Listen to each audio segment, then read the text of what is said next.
ആണ് പരമനിയന്താവെന്ന് തെറ്റിദ്ധരിച്ച് ഇപ്രകാരം പറഞ്ഞു. ആത്മസാക്ഷാത്കാരം. ഹരേ കൃഷ്ണ ഹരേ കൃഷ്ണ ഹരേ കൃഷ്ണ കൃഷ്ണ കൃഷ്ണ ഹരേ ഹരേ ഹരേ രാമ രാമ രാമ ഹരേ ഹരേ.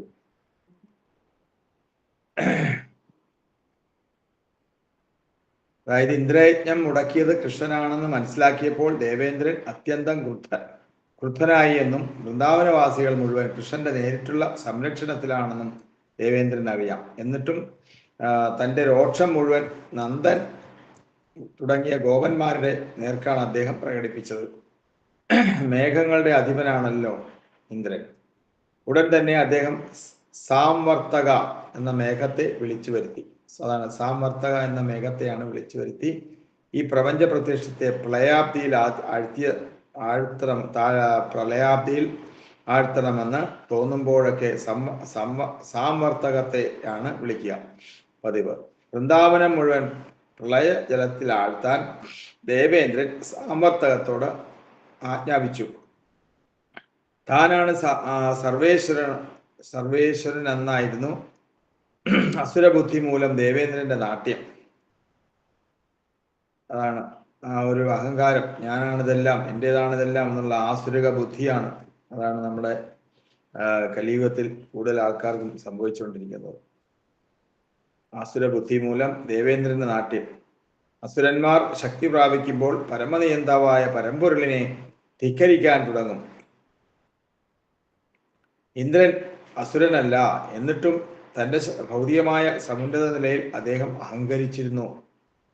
ധിക്കാരം കൊണ്ട് പരമനിയന്താവിനെ വെല്ലുവിളിക്കാൻ അദ്ദേഹം തീരുമാനിച്ചു. അതാണ് ഇപ്പോൾ വിനാശകാലെ വിപരീത ബുദ്ധി എന്നാ പറഞ്ഞത്. ഭഗവാനെ വെല്ലുവിളിക്കാനായിട്ട് തുടങ്ങാൻ പോവാം. ആസുര ബുദ്ധിയല്ലേ അത്.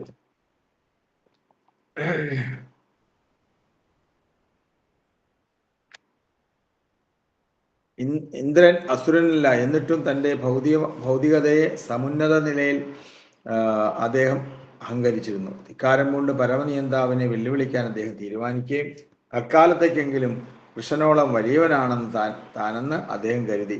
വൃന്ദാവനവാസികളുടെ ഒരു ധിക്കാരം, വെറും കാടുവാഴികൾ ആണവർ. പക്ഷേ ഒരു സാധാരണ മനുഷ്യജീവിയായ കൃഷ്ണനാൽ മോഹിതരായി അവർ ദേവന്മാരെ ധിക്കരിക്കാൻ ധൈര്യപ്പെട്ടിരിക്കുന്നു. ഇങ്ങനെയായിരുന്നു ദേവേന്ദ്രന്റെ ചിന്ത. ദേവേന്ദ്രൻ ഇങ്ങനെ ചിന്തിച്ചിരുന്നത്. കൃഷ്ണനാൽ മോഹിതരായി അവർ ദേവന്മാരെ ധിക്കരിക്കാൻ ധൈര്യപ്പെട്ടിരിക്കുന്നു, അല്ലേ? ദേവപൂജ നടത്തുന്നവർ അല്പബുദ്ധികളാണെന്ന് കൃഷ്ണൻ ഭഗവത്ഗീതയിൽ പറഞ്ഞിട്ടുണ്ട്. എല്ലാത്തരം പൂജകളും നിർത്തിവെച്ച് കൃഷ്ണാവബോധത്തിൽ ശ്രദ്ധ കേന്ദ്രീകരിക്കുകയാണ് വേണ്ടതെന്ന് പ്രഖ്യാപിച്ചിട്ടുണ്ട്, അല്ലേ? നമ്മുടെ ഭഗവത്ഗീതയിൽ ഭാഗവതം ഒക്കെ ഉപദേശിക്കുന്നു. സർവധർമ്മ പരിത്യജ്യ മാമേകം ശരണം വ്രജാഹം സ്വസർവ്വപാപേഭ്യോ മോക്ഷയിഷ്യാമി മാ ശുചാ, എന്നെ ഞാൻ രക്ഷിച്ചുകൊള്ളാം, നീ എന്നിൽ ശരണാഗതി പ്രാപിക്കൂ എന്നാ പറഞ്ഞത്. അപ്പൊ അതാണ് ഭഗവാൻ എല്ലാവരോടും പറയുന്നത്. ദേവന്മാർ എത്രയോറെ കോപിച്ചാലും കൃഷ്ണാവബോധത്തിൽ മൊഴിയിരിക്കുന്നവർ ദേവന്മാരെ പൂജിക്കേണ്ട ആവശ്യമില്ലെന്ന് തൻ്റെ ഭക്തന്മാരെ ബോധ്യപ്പെടുത്താനാണ് കൃഷ്ണൻ ദേവേന്ദ്രനെ പ്രകോപിപ്പിക്കുകയും തുടർന്ന് അദ്ദേഹത്തെ ശിക്ഷിക്കുകയും ചെയ്തത്. കൃഷ്ണൻ തൻ്റെ ഭക്തന്മാരെ രക്ഷിച്ചുകൊള്ളും, അവർ അദ്ദേഹത്തിൻ്റെ കൃപയെ മാത്രമേ ആശ്രയിക്കുള്ളൂ. അതിനുവേണ്ടിയിട്ടാണ് ഇന്നലത്തെ വായിച്ചയിൽ പറഞ്ഞില്ലേ, ദേവേന്ദ്രനെ പ്രകോപിപ്പിക്കുകയാണ് ആദ്യം വന്നിട്ട്, എന്നിട്ട് അദ്ദേഹത്തെ പിന്നീട് ശിക്ഷിക്കുകയും ചെയ്യുന്നുണ്ട്. ഇന്ദ്രൻ വൃന്ദാവനവാസികളെ ശപിച്ചു. ദേവന്മാരെ ധിക്കരിച്ചതിന് വൃന്ദാവനവാസികൾ ഭൗതിക ജീവിതത്തിൽ കഷ്ടപ്പെടും എന്നാണ് പറഞ്ഞത്. ഈ ഇന്ദ്രൻ വൃന്ദാവനവാസികളെ ശപിച്ചു എന്നാണ് പറഞ്ഞത്. ദേവന്മാരെ ധിക്കരിച്ചതിന് വൃന്ദാവനവാസികൾ ഭൗതിക ജീവിതത്തിൽ കഷ്ടപ്പെടും. ദേവന്മാർക്കുള്ള യാഗം വേണ്ടെന്ന് വെച്ചത് മൂലം ഭൗതിക ക്ലേശങ്ങളുടെ മഹാസമുദ്രം അവർക്ക് തരണം ചെയ്യാനാകാതെ പോകും. അദ്ദേഹം തുടർന്നു, കൃഷ്ണൻ എന്ന് പറയുന്ന ഒരു വായാടി ചെറുക്കൻ്റെ ഉപദേശം കേട്ട് ഈ വൃന്ദാവനവാസികൾ എൻ്റെ അധികാരത്തെ അവഗണിച്ചിരിക്കുന്നു. അവൻ വെറുമൊരു പയ്യൻ, അവനെ വിശ്വസിച്ച അവരെന്നെ പ്രകോപിപ്പിച്ചിരിക്കുന്നു. അതുകൊണ്ടാണ് വൃന്ദാവനത്തിൻ്റെ ഐശ്വര്യം നശിപ്പിക്കാൻ ഇന്ദ്രൻ സാംവർത്തക മേഘത്തിന് കൽപ്പന കൊടുത്തത്. ഭൗതിക ഐശ്വര്യവും വിശ്വാസവും വൃന്ദാവനവാസികളെ അഹങ്കാരികളാക്കിയിരിക്കുന്നു. അറിവിൽ മുമ്പനാണെന്നാണ് ആ ചെറുക്കൻ്റെ ഭാവം. അവന് പ്രപഞ്ചസ്ഥിതിയെക്കുറിച്ച് എന്തറിയാം? വെറും വായാടിയും ബാലിശനും ആണവർ അവൻ. കൃഷ്ണനെ ഇത്ര കാര്യമായി കണക്കാക്കുന്ന അവരെ ശിക്ഷിച്ചേ പറ്റൂ. അവരും അവരുടെ പശുക്കളും ഇതോടെ നശിക്കണം. ഗ്രാമങ്ങളിൽ അഥവാ നഗരത്തിന് പുറത്ത് വസിക്കുന്നവരുടെ ഐശ്വര്യത്തിന് വിധാനം പശുക്കളാണെന്ന് സൂചന ഇതിലുണ്ട്, അല്ലേ? ഗ്രാമപ്രദേശത്തേക്കുള്ളവരുടെ ഏക ആശ്രയം, അവർക്ക് എല്ലാ പരിപാലനങ്ങളും എല്ലാ അനുഗ്രഹവും ഐശ്വര്യവും ഒക്കെ ഉണ്ടാക്കി കൊടുക്കുന്ന ആരാ? പശുക്കളാണ്. നമ്മുടെ നാട്ടുമ്പുറത്തൊക്കെ പോയി കഴിഞ്ഞാൽ പശുക്കളുടെ ഓരോ വീട്ടിലും 2, 3, 4, 8, 10 പശുക്കളുള്ളവരുണ്ട്. അപ്പൊ അങ്ങനെയുള്ള ഇതിനെല്ലാം ഐശ്വര്യത്തിന് നിദാനം, ഈ ഐശ്വര്യത്തിനൊക്കെ നിദാനം എന്താ? 2 പശുക്കൾ ഉണ്ടെങ്കിൽ വീട്ടിൽ സമ്പൽ സമർത്ഥമാണ്, ഐശ്വര്യമാണ്. പിന്നെന്താ? ഇന്ദ്രന്റെ പ്രകാരമുള്ള ജോലി ഏറ്റെടുക്കാൻ സാമർത്ഥക ഉൾപ്പെടെയുള്ള മേഘങ്ങൾക്ക് ഭയമായിരുന്നു. എന്നാൽ ഇന്ദ്രൻ അവർക്ക് ഉറപ്പ് കൊടുത്തു, നിങ്ങൾ പോയിക്കൊള്ളുവിൻ, ഐരാവതത്തിന്റെ കൊടുങ്കാറ്റുമായി ഞാനും പുറകെ വരുന്നുണ്ട്. വൃന്ദാവനവാസികളെ ഒരു പാഠം പഠിപ്പിക്കാൻ എൻ്റെ സർവ്വശക്തികളും ഞാൻ പ്രയോഗിക്കുന്നു. എന്നിട്ടും അഹങ്കാരം മാറിയില്ല. ഞാനും പുറകെ വരുന്നുണ്ട് എന്നാ പറഞ്ഞത്. അപ്പൊ ഇന്ദ്രന്റെ കൽപ്പന അനുസരിച്ച് അപകടകാരികളായ മേഘങ്ങൾ ആകാശത്ത് നിരന്നു. അതാ സാമർത്ഥക എന്ന് പറഞ്ഞ ആ മേഘം. തകർപ്പൻ മഴയും തുടങ്ങി. മേഘങ്ങൾ അവരുടെ ശക്തി മുഴുവൻ പുറത്തെടുത്തു. അതിഭയങ്കരമായ കൊടുങ്കാറ്റും സഹായത്തിനെത്തി. അപ്പൊ എല്ലാം കൂടി ആകുമ്പോൾ ഘോരമായ ഇടിമുഴക്കം നടക്കുന്ന ഇടിമിന്നൽ തൂണുവണ്ണത്തിലാണ്. മേഘങ്ങളിൽ നിന്നുള്ള ജലധാര ഒരു നിമിഷം പോലും നിർത്താതെയാണ് ചെയ്തത്. ക്രമേണ വൃന്ദാവനം മുഴുവൻ ജലത്തിലാണ്ടു. കുന്നും കുഴിയും തിരിച്ചറിയാൻ വയ്യാത്ത സ്ഥിതിയിൽ ആയി. തികച്ചും അപകടകരമായ നില. വിശേഷിച്ച് മൃഗങ്ങൾക്ക് കോരിച്ചെരിയുന്ന മഴയോടൊപ്പം വീശിയടിക്കുന്ന ഉഗ്രൻ കൊടുങ്കാറ്റും വൃന്ദാവനത്തിലെ ജീവികൾ മുഴുവൻ തണുത്തു വിറച്ചു. എന്താ? അവയവങ്ങൾ കോച്ചു വലിച്ചു. രക്ഷപ്പെടാൻ മറ്റൊരു വഴിയും കാണാതെ ഗോവിന്ദന്റെ തൃപ്പാദങ്ങളിൽ അവർ അഭയം തേടി. പശുക്കുട്ടികളെ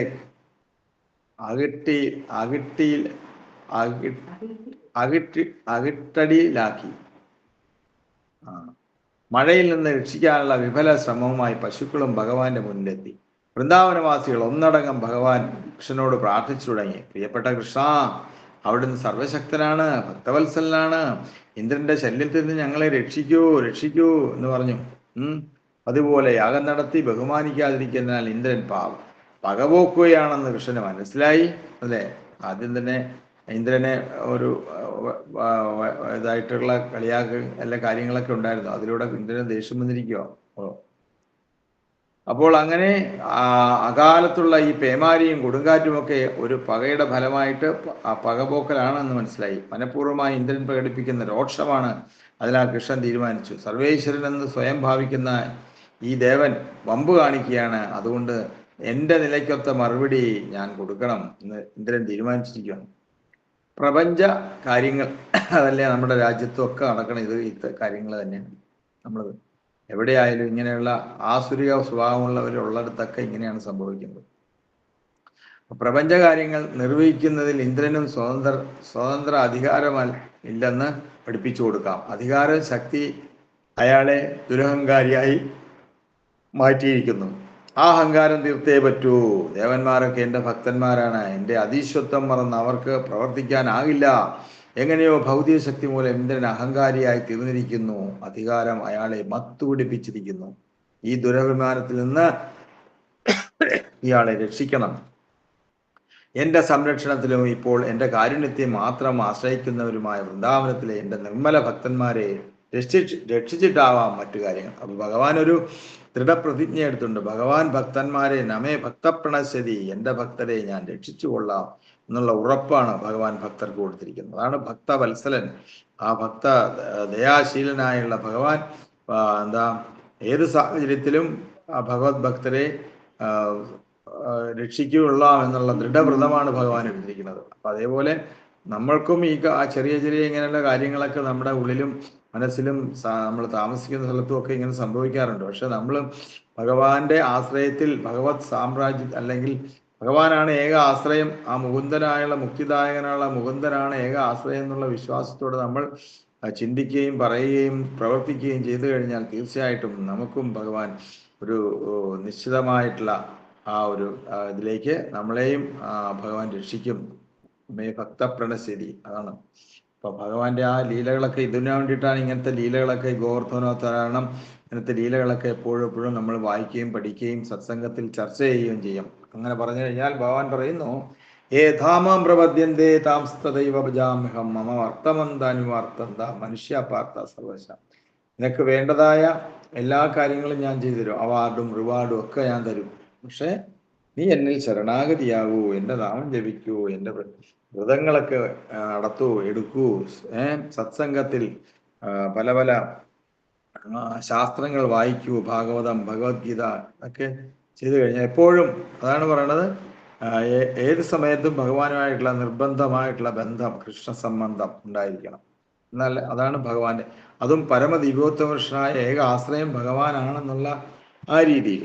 അല്ല നമ്മൾ ഭഗവാനെയും മറ്റുള്ള ദേവീദേവന്മാരെയൊക്കെ കൂടെ, കാരണം ഭക്തന്മാർക്ക് എപ്പോഴും അവരോട് ബഹുമാനവും അവരോട് ഒരു അസൂയയില്ല, അങ്ങനത്തെയാണ് ഭക്തന്മാർ. അപ്പം അങ്ങനെ ആയിത്തീരണമെങ്കിൽ നമുക്ക് അതിനേതായുള്ള ആ ഒരു ജീവിതത്തിലുള്ള ആ ഒരു എന്താ, ത്രിനാഥവി സുനീജേന തരോരവി സഹിഷ്ണുനാം അമാനിന മാനദേന കീർത്തനീയ സദാഹരി ചൈതന്യ മഹാപ്രഭു ശിക്ഷാഷാൽ പറയുന്നതാണ്.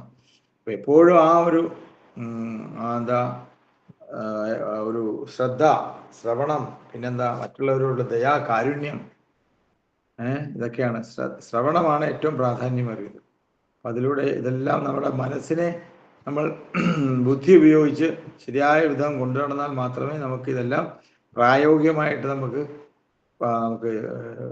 അപ്ലൈ ചെയ്യാൻ പറ്റുള്ളൂ. അപ്ലിക്കബിൾ പാർട്ടാണ് ഇതൊക്കെ. ഇതൊക്കെയാണ് ചിന്തിക്കേണ്ടത്. ദുരഹങ്കാരിയായി ആ അഹങ്കാരം തീർത്തേ പറ്റുമെന്നൊക്കെ ഇങ്ങനെയൊക്കെ ഭഗവാൻ നേരത്തെ തന്നെ തീരുമാനിച്ചതാണ്.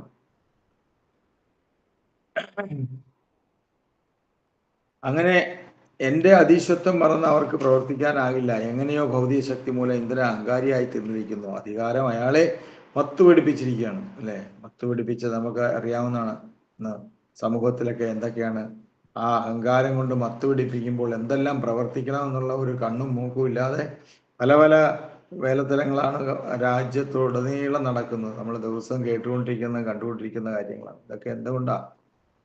എൻ്റെ സംരക്ഷണത്തിൽ ഇപ്പോൾ എൻ്റെ കാരുണ്യത്തെ മാത്രം ആശ്രയിക്കുന്നവരുമായ വൃന്ദാവനത്തിലെ എൻ്റെ നിർമ്മല ഭക്തന്മാരെ ഞാൻ രക്ഷിച്ചിട്ടാവാം മറ്റു കാര്യങ്ങൾ. ഭഗവാൻ അതാണ് പറഞ്ഞത്. ഭഗവാൻ ആ ദൃഢവ്രതം എടുത്തിട്ട് എൻ്റെ ഭക്തന്മാരെ ഞാൻ രക്ഷിച്ചിട്ടാവാം മറ്റു കാര്യങ്ങളെന്നാണ് ഭഗവാൻ പറയുന്നത്. ഇങ്ങനെ ചിന്തിച്ചുകൊണ്ട് കൃഷ്ണൻ ആ ഗോവർദ്ധനഗിരി ഗോവർദ്ധനഗിരി ഒരു കൈ കൊണ്ട്, ചെറുവിരൽ, എത്രാമത്തെ വയസ്സിലായത്? 7ാമത്തെ വയസ്സിലാണ് കൊണ്ട് പൊക്കിയെടുത്തു. ഒരു കൊച്ചുകുട്ടി തറയിൽ നിന്നൊരു കൂൺ പറിച്ചെടുക്കുന്ന പോലെ അങ്ങനെ അദ്ദേഹം ഗോവർദ്ധനോദ്ധാരണം എന്ന അതീന്ദ്രലീല പ്രദർശിപ്പിച്ചു. ജയ ശ്രീ ശ്രീ ഗിരി ഗോവർദ്ധൻ ഗീ ജയ. ജയ ഗിരി ഗോവർദ്ധൻ, ജയ ഗിരി ഗോവർദ്ധൻ, ജയ ഗിരി ഗോവർദ്ധൻ, ജയ ഗിരി ഗോവർദ്ധൻ, ജയ ഗിരി ഗോവർദ്ധൻ, ജയ ഗിരി ഗോവർദ്ധൻ, ജയ ഗിരി ഗോവർദ്ധൻ, ജയ ഗിരി ഗോവർദ്ധൻ.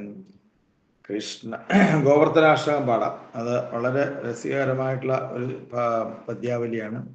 കൃഷ്ണ പ്രസാദേന സമസ്തശൈലേ സാമ്രാജ്യമാപ്നോതി ച വൈരിണോപി സക്രസ്യയാ പ്രാപ ബലീം സാക്ഷാത് ഗോവർദ്ധനോ മേദി സദാമഭീഷ്ടം സ്വംപ്രേഷ്ടഹസ്താംബുജസൗകുമാര്യ സുഖാനുഭൂതേ അതിഭൂമിവൃത്തെ മഹേന്ദ്രവജ്രാഹിതമൗവ്യജാനാം ഗോവർദ്ധനോ മേ ദിസദാമഭീഷ്ടം യത്രൈവ കൃഷ്ണോ വൃഷഭാനുപുത്ര്യ ധനം ഗ്രഹീതും കലഹം വിധേന ശ്രുതേ സ്പൃഹായത്ര മഹീദയാദിഷ് ഗോവർദ്ധനോ മേ യദാമഭീഷ്ടം സ്നാത്വാ സരസ്വാസു സമീരഹസ്തി യത്രൈവ നീപാതി പരാഗധൂളി ആലോലയൻ കേളതിചാരു സശ്രീ ഗോവർദ്ധനോ മേ ദിസദാമഭീഷ്ടം കസ്തൂരികാഭീശയിതം കിമേത്രേതി ഊഹം പ്രഭോ സ്വസ്യ മുഹൂർപ്പിതൻവാൻ നൈസർഗിക സ്വീയശിലസുഗന്ധൈർ ഗോവർദ്ധനോ മേ ദിസദാമഭീഷ്ടം വംസപ്രതിധ്വന്യ തുസാരുവർണ്ണ ദീദൃക്സവോയത്ര ഹരിം ഹരണ്യ യന്ത്യോലബന്ധേന ഹി വിസ്മദേ സ ഗോവർദ്ധനോ മേ ദിസദാമഭീഷ്ടം യത്രൈവ ഗംഗം അനുനാവിരാധ ആരോഹ്യ മധ്യേതു നിമഗ്നനൗക കൃഷ്ണോ ഹി രാധാനുകളോ വവൗസ ഗോവർദ്ധനോ മേ ദിസദാമഭീഷ്ടം വിനാ ഭവേത് കിം ഹരിദാസവര്യ പദാശ്രയം ഭക്തിരഥശ്രയാമി യം യേവ സപ്രേമ നിജേശ്രയോ ശ്രീ ഗോവർദ്ധനോ മേ ദിസദാമഭീഷ്ടം. ഇതാണ് ഗോവർദ്ധനാഷ്ടകം.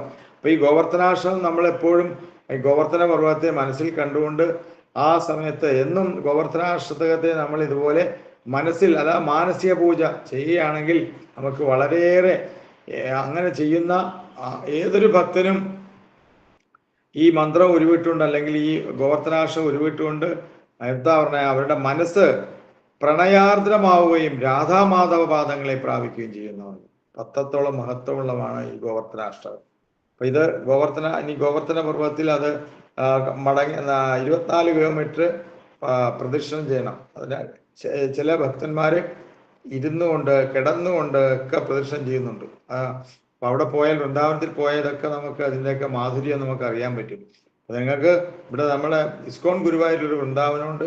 അവിടെ വന്നു കഴിഞ്ഞാൽ ഗോവർദ്ധനം കാണാം. അവിടെ നമ്മുടെ ഒരു വൃന്ദാവനത്തിൽ നിന്ന് മണ്ണ് കൊണ്ടുവന്നിട്ട് അവിടെ ശരിയായിട്ടുള്ള പ്രതിഷ്ഠ അല്ലെങ്കിൽ ഗോവർദ്ധന പർവ്വതം അവിടെ പ്രവീൺ പ്രഭു ഉണ്ടാക്കിയിട്ടുണ്ട്. അവിടെ വന്നു കഴിഞ്ഞാൽ ആ ഗോവർദ്ധന പർവ്വതത്തെ നിങ്ങൾക്ക് പ്രദക്ഷിണം ചെയ്യാം. അതിലൂടെ നിങ്ങൾക്ക് ഭഗവാന്റെ അനുഗ്രഹം ഈ ഗോവർദ്ധനാഷ്ടകം പാടാം. അതിലൂടെ ഭഗവാന്റെ ആ ഗോവർദ്ധന പർവ്വതത്തെ നമസ്കരിക്കാം. ഇതൊക്കെ കാണാവുന്നതാണ്. ഞായറാഴ്ചയൊക്കെ വന്നു കഴിഞ്ഞാൽ അവിടെ ഇങ്ങനെയുള്ള കാര്യങ്ങളൊക്കെ കാണുകയും കേൾക്കുകയും ചെയ്യാം. സത്സംഗമുണ്ട്, നാമസങ്കീർത്തനമുണ്ട്, ഭഗവത്ഗീത ക്ലാസ് ഉണ്ട്, ഗോവർദ്ധനാഷ്ടകത്തിനെ പറ്റിയൊക്കെ അറിയാം. ഗോവർദ്ധന പർവ്വതം കാണാം, തുളസി വൃന്ദാവനം കാണാം. ഇതൊക്കെ കാണണ്ടേ? ഇതൊക്കെ എന്താ? ഏതത് പടേദ്യോ ഹരിദാസവര്യ മഹാനുഭാവാഷ്ടകമാർദ്രജേത ശ്രീ രാധികാ മാധവയോ പാദാബ്ജസാസ്യം സ വിന്ദേത് അചിരേണ സാക്ഷാത് എന്നാ പറഞ്ഞത്. അങ്ങനെയുള്ള ഗോവർദ്ധന പർവ്വതത്തിന്റെ എന്താ? ശ്രീകൃഷ്ണന്റെ അനുഗ്രഹം കൊണ്ട് പർവ്വതശ്രേഷ്ഠനായ ഗോവർദ്ധനമേ, ശത്രുവായ ഇന്ദ്രന്റെ ബഹുമാനം കൂടി നേടിയെടുക്കാൻ നിനക്ക് കഴിഞ്ഞു. ഇന്ദ്രൻ പോലും ഭഗവാന്റെ ശ്രീകൃഷ്ണന്റെ അനുഗ്രഹം കൊണ്ട് പർവ്വതശ്രേഷ്ഠനായ ഗോവർദ്ധനമേ, ശത്രുവായ ഇന്ദ്രന്റെ ബഹുമാനം കൂടി നേടിയെടുക്കാൻ നിനക്ക് കഴിഞ്ഞു. അങ്ങനെയുള്ള ഗോവർദ്ധന പർവ്വതമേ, എൻ്റെ അഭീഷ്ടത്തെ നിറവേറ്റിയാലും. അതാണ് പ്രാർത്ഥന.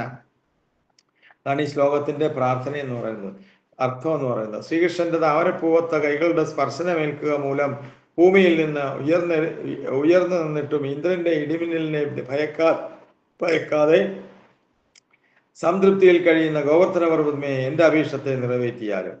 വൃഷഭാനുപുത്രിയായ രാധയുടെ കലഹം ശമിപ്പിക്കാൻ എവിടെയാണോ കൃഷ്ണൻ വേദധർമ്മമായ വാക്കുകൾ ഉച്ചരിച്ചത്, ആ ഗോവർദ്ധന പർവ്വതം എൻ്റെ അഭീഷ്ടത്തെ നിറവേറ്റിയാലും.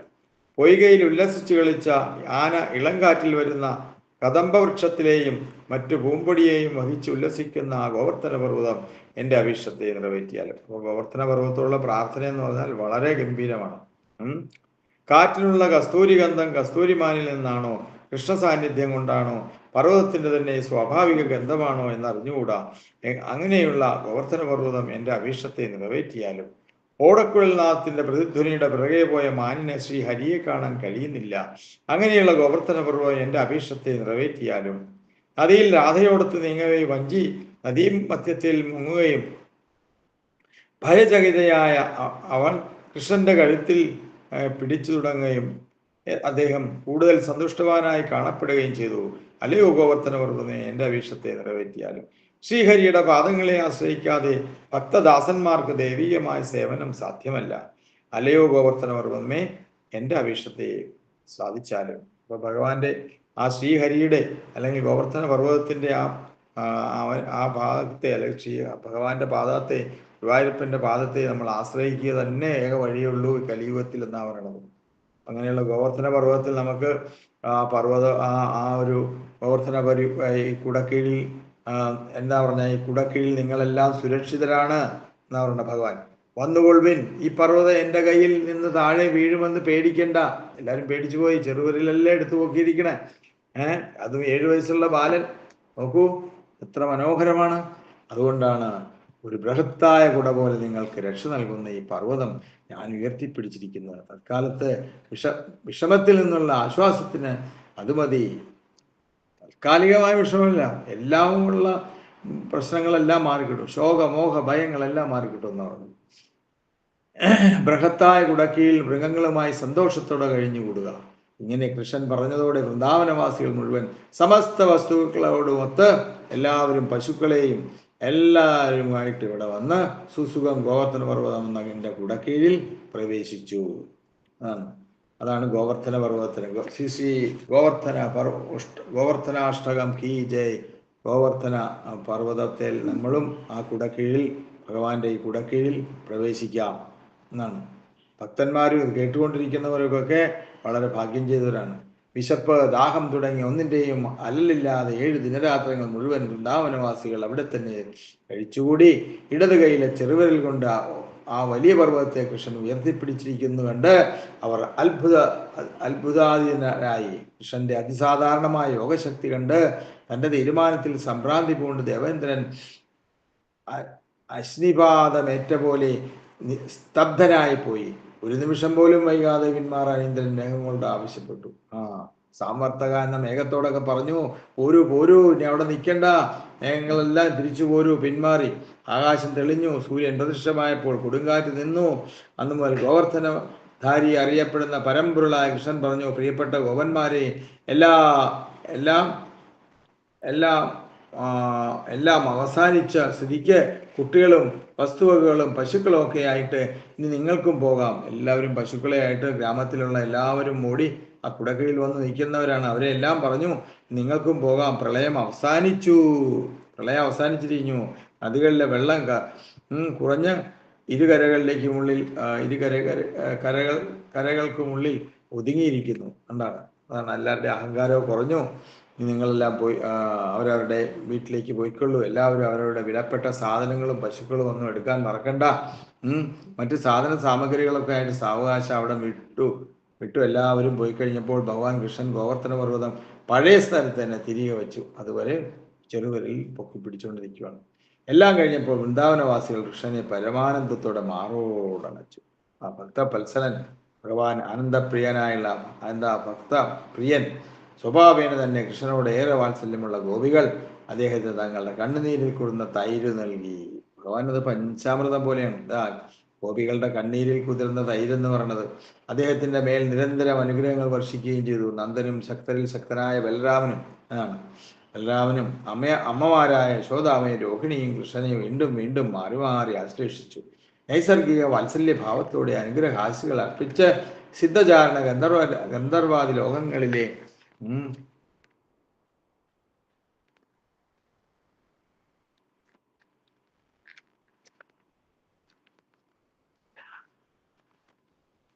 ദേവഗണങ്ങൾ പുഷ്പവൃഷ്ടി ചെയ്തു. പല വിധത്തിൽ ശംഖനാദം മുഴക്കി സന്തോഷം പ്രകടിപ്പിച്ചു. ദൈവീയ ഭാവത്തിൽ പ്രചോദിതരായി ഭഗവാനെ പ്രസാദിപ്പിക്കാൻ ഗന്ധർവന്മാർ താമ്പൂരുമീട്ടി. തുടർന്ന് ചങ്ങാതിമാരും പശുക്കളുമൊത്ത് പരമ്പൊരുളായ ഭഗവാൻ സ്വഗൃഹത്തിലേക്ക് മടങ്ങിയെന്നാണ്. അപ്പോൾ ഉത്കടമായ സന്തോഷാധിക്യത്തോടെ ഗോപിമാർ പതിവ് പോലെ ഭഗവാൻ കൃഷ്ണന്റെ ഭാസുരമായ ലീലകൾ വാഴ്ത്തിപ്പാടി.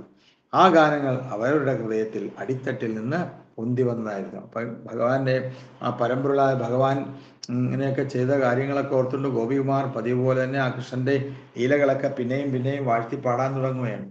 ഇതൊക്കെയാണ് അതിനാണ് നമ്മളെപ്പോഴും ഭഗവാന്റെ ലീലകൾ, ഇങ്ങനത്തെ ലീലകളൊക്കെ വായിക്കുകയും പഠിക്കുകയും ഭഗവാന്റെ നാമരൂപ ഗുണലീലകളൊക്കെ നമ്മൾ വീണ്ടും വീണ്ടും വീണ്ടും എപ്പോഴും അതിൽ ശ്രദ്ധ കേന്ദ്രീകരിച്ചിട്ട് നമ്മൾ ചെയ്യുകയാണെങ്കിൽ നമ്മൾക്കും നമ്മളിൽ ഉള്ളിലുള്ള കാമക്രോധ ലോഭ മത മാത്സര്യങ്ങളെല്ലാം, അതാണ് അഹങ്കാരം, അങ്ങനെ പോയിട്ട് എന്താ പറഞ്ഞ ആ ഒരു ഭഗവാനോടുള്ള ആ ഒരു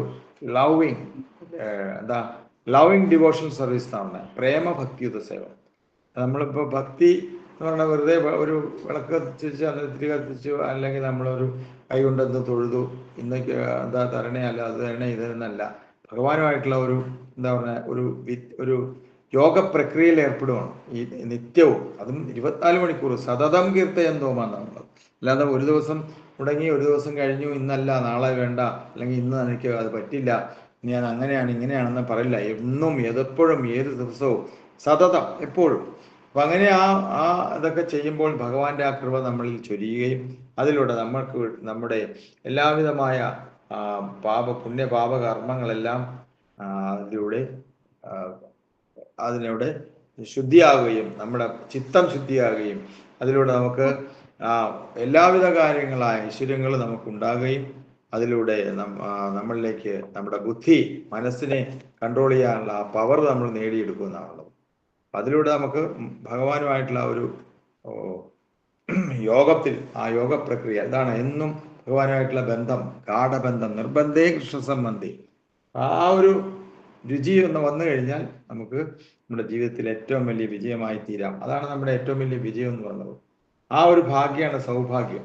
അല്ലെങ്കിൽ കലിയുഗത്തിൽ എന്താ, പ്രായേണ അല്പായുഷു സഭ്യകലാസ്മിൻ യുഗേജന മന്ദ സുമന്ദ മതയോ മന്ദഭാഗ്യ ഉപദ്രത.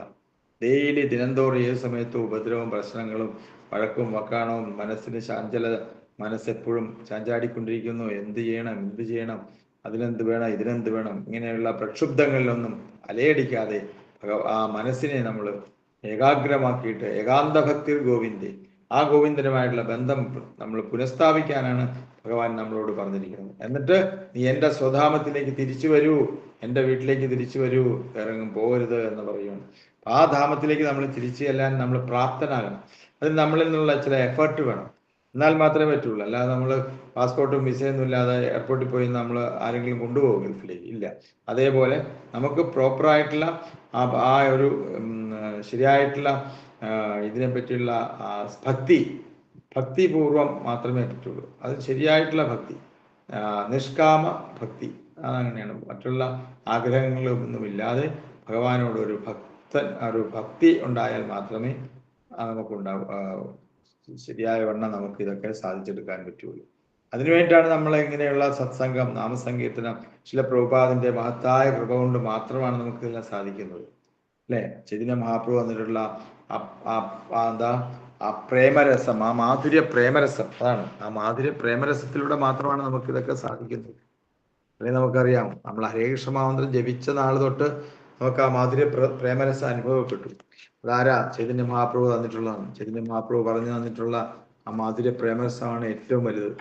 അത് ആ രസത്തിലൂടെയാണ് നമ്മളുടെ ജീവിതം, ആ ഹരേ കൃഷ്ണ മഹാമന്ത്രത്തിലൂടെ ആ ഉണർവിലാണ് നമ്മൾക്ക് ഇതെല്ലാം ചെയ്യാൻ സാധിച്ചത്, അല്ലെ? ഭഗവാൻ അങ്ങനെയാണ് നമ്മൾക്ക് ഈ വൃന്ദാവനത്തെ പറ്റിയും ഗോവിന്ദൻ, ഗോപിനാഥൻ, മദനമോഹനൻ എന്നുള്ള ആ വൃന്ദാവനത്തിൽ ചെന്നാൽ ഇതൊക്കെ കാണാം. അപ്പൊ അവിടെ ചെയ്യുന്ന ഓരോ സേവനങ്ങളും വളരെ വിലപ്പെട്ടതാണ്. വൃന്ദാവനത്തിലൊക്കെ പോകണം, പോയിട്ടില്ലാത്തവരെ വൃന്ദാവനം ഈ ഗോവർദ്ധനമൊക്കെ കാണണമെങ്കിൽ നമുക്ക് സൺഡേയിലേക്കുള്ള സത്സംഗത്തിൽ നമ്മുടെ ഇസ്കോൺ ഗുരുവായൂരിലേക്ക് വന്നാൽ ലൈവായിട്ട് കാണിച്ചു തരാം. അവിടെ വന്നു കഴിഞ്ഞാൽ എല്ലാം ഗോവർദ്ധന പർവ്വതം അവിടെ ഉണ്ട്, അവിടെ പ്രദക്ഷിണം ചെയ്യാം. തുളസി വൃന്ദാവനമുണ്ട്. പിന്നെന്താ, ഭഗവാന്റെ ആ ഒരു ഭക്തിയുടെ ഉന്നത ഉജ്ജ്വല രസം, അത് ഭക്തന്മാരുമായിട്ടുള്ള ഒരു സത്സംഗത്തിലൂടെ ഇതൊക്കെ സാധിക്കുകയുള്ളൂ. അതാണ് ഭക്തിയുടെ ഉന്നത രസം. അല്ലാതെ നമ്മൾ ഒറ്റയ്ക്കിരുന്ന് പ്രാർത്ഥിച്ചോ നമുക്ക് എല്ലാം ഉണ്ടാകുന്ന സാധിക്കില്ല.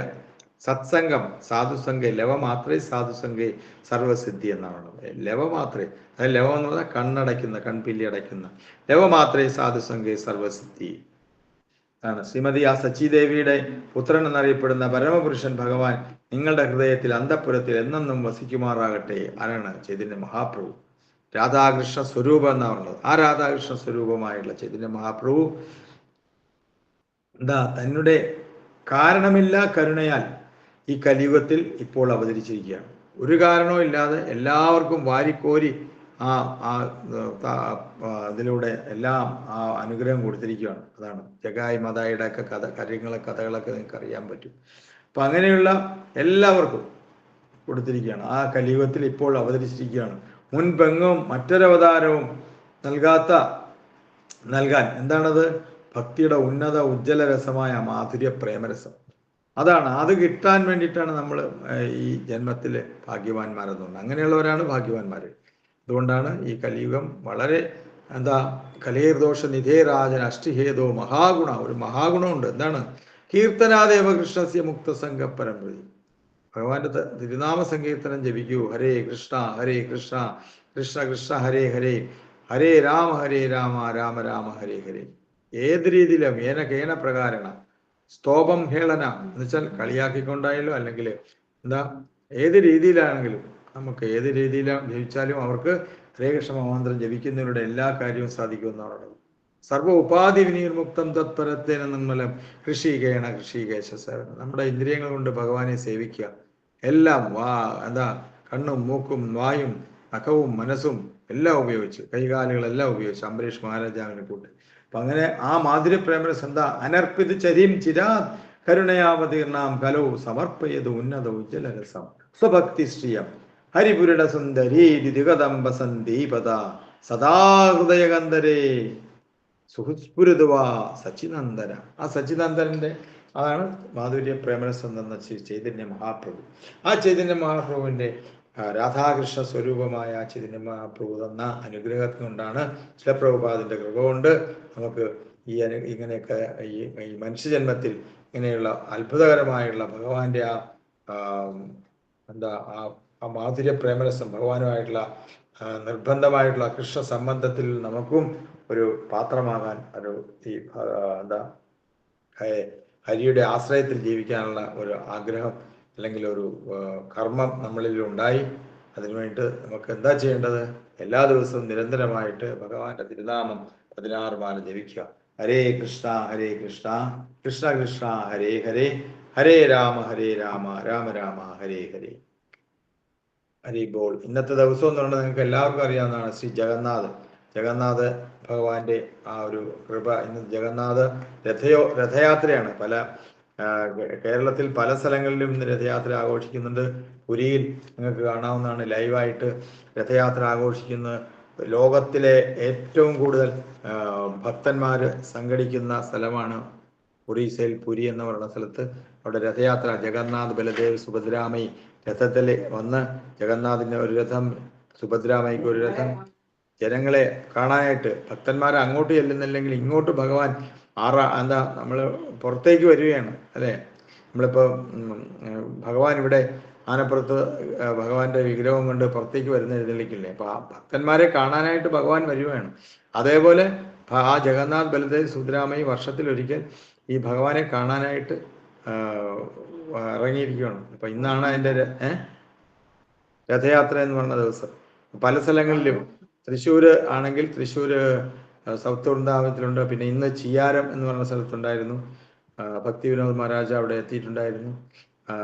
അതുപോലെ പിന്നെ നാളെ ഇന്ന് കൊല്ലത്ത് ഉണ്ട്, നാളെ തിരുവനന്തപുരത്തുണ്ട്. അങ്ങനെ പല സ്ഥലങ്ങളിലും ഗൾഫ് രാജ്യങ്ങളിൽ അപ്പോൾ ഇത് ആഘോഷിക്കാത്ത ഒരു ഗൾഫ് രാജ്യവും ഇല്ല. നമ്മളെക്കാളും ഏറ്റവും കൂടുതൽ ഗൾഫ് രാജ്യങ്ങൾ, യൂറോപ്യൻ കൺട്രീസ്, അമേരിക്ക, റഷ്യ, ഇവിടെയൊക്കെ രഥയാത്ര നിങ്ങൾ ലൈവായിട്ട് ഇനി എല്ലാ ദിവസവും കാണാം. കാരണം ആദ്യം നടക്കേണ്ടത് പുരിയിൽ 27-ാം തീയതി ജൂൺ 27-നാണ്. അതിനുശേഷം ഇനി അങ്ങോട്ട് രഥയാത്ര തന്നെയായിരിക്കും. രാജ്യത്തെമ്പാട്, ലോകത്തെമ്പാട് നടക്കുന്നതാണ് രഥയാത്ര. നിങ്ങൾക്ക് നെറ്റിൽ അല്ലെങ്കിൽ ഇത് സൂമിലൊക്കെ കാണാൻ പറ്റും.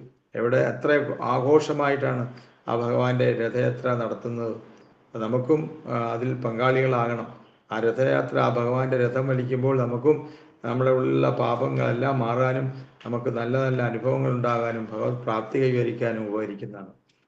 അങ്ങനെയുള്ള ഭഗവാന്റെ ഒരു അഷ്ടകം നമുക്ക് പാടാം. അതോടുകൂടി നമുക്ക് ഇന്നത്തെ ക്ലാസ് അവസാനിപ്പിക്കാം. ശ്രീ ജഗന്നാഥ അഷ്ടകം, അതാണ്.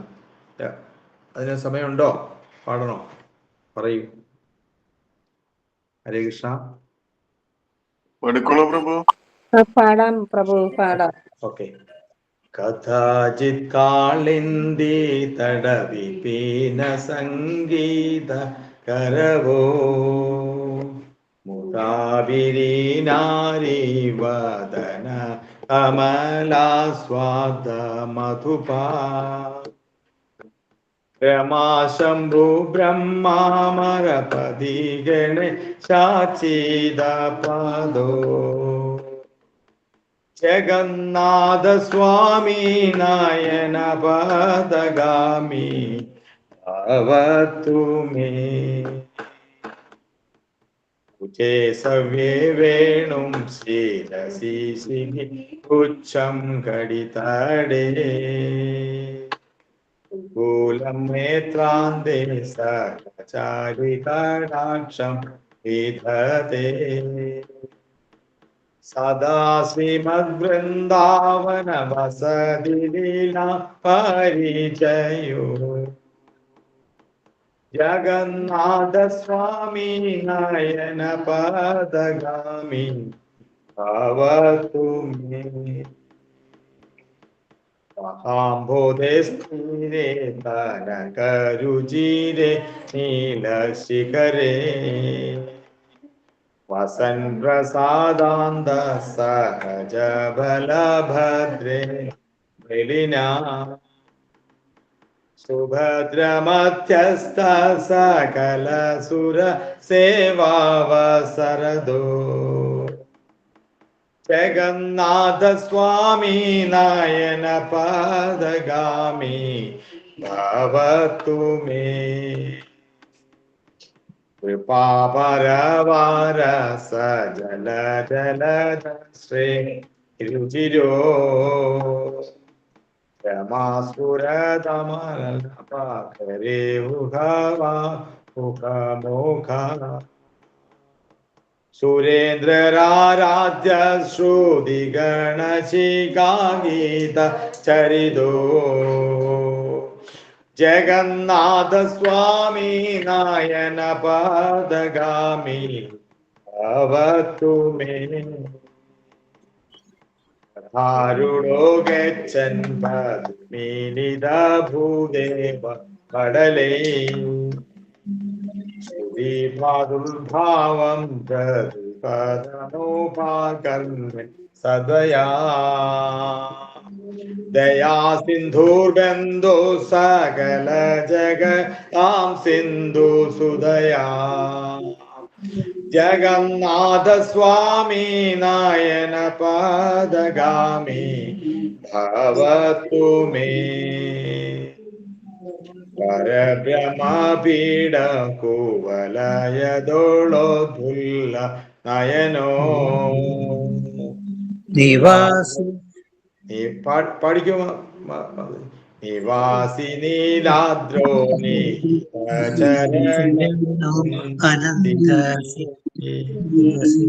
രസാനന്ദോ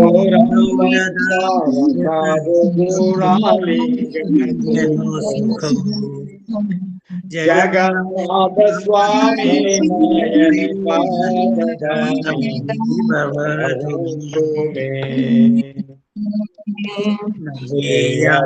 രാജ്യം കനകമാണിക്യ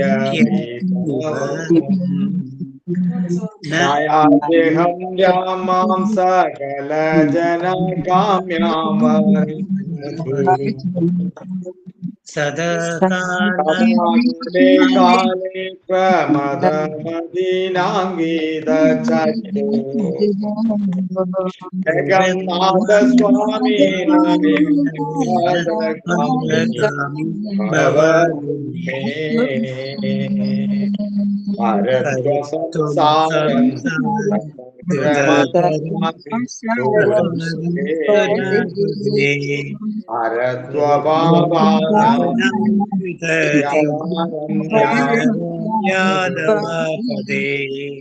അഹോ ദിനേ നാഥനി ഇതം ജഗന്നാഥ സ്വാമി നയന പദഗാമി ഭവതുമേ.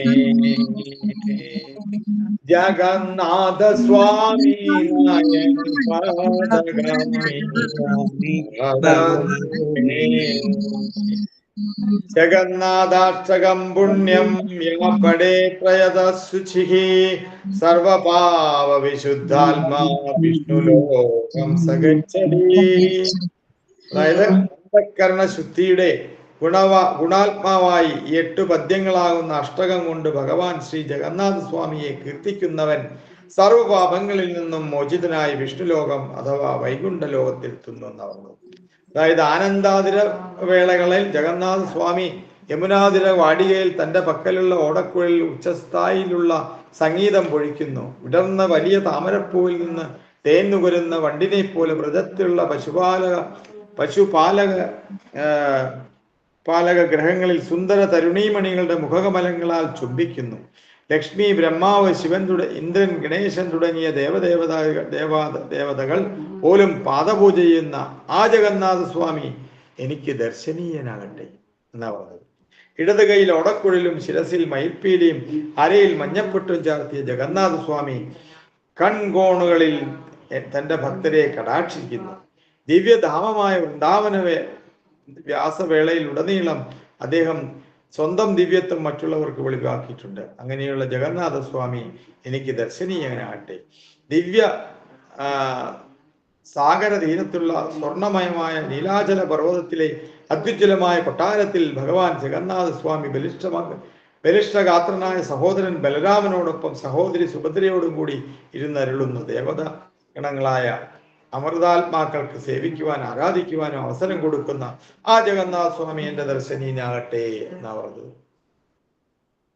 അപ്പൊ ഇങ്ങനെയുള്ള ഇതൊക്കെ വളരെ പ്രധാനപ്പെട്ടതാണ്. ഇതൊക്കെ നമ്മൾ കരുണാസാഗരനും ഘനശ്യാമ മേഘസുന്ദരനുമായ ഭഗവാൻ ജഗന്നാഥ സ്വാമി ലക്ഷ്മി ദേവിക്കും സരസ്വതി ദേവിക്കും അനുഗ്രഹത്തിന്റെ കലവറയാണെന്നാണ് പറയുന്നത്.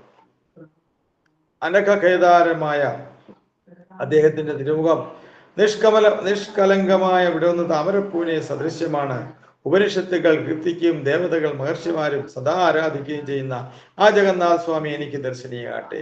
ജഗന്നാഥ സ്വാമിയുടെ രഥയാത്ര വേളകളിൽ ബ്രാഹ്മണ ഭക്തന്മാർ അദ്ദേഹത്തിന്റെ ആനന്ദത്തിനായി തിരുനാമങ്ങൾ പ്രകീർത്തിക്കുകയും ഭഗവത്ഗീതങ്ങൾ അത്യുച്ചത്തിൽ ആലപിക്കുകയും ചെയ്യുന്നു.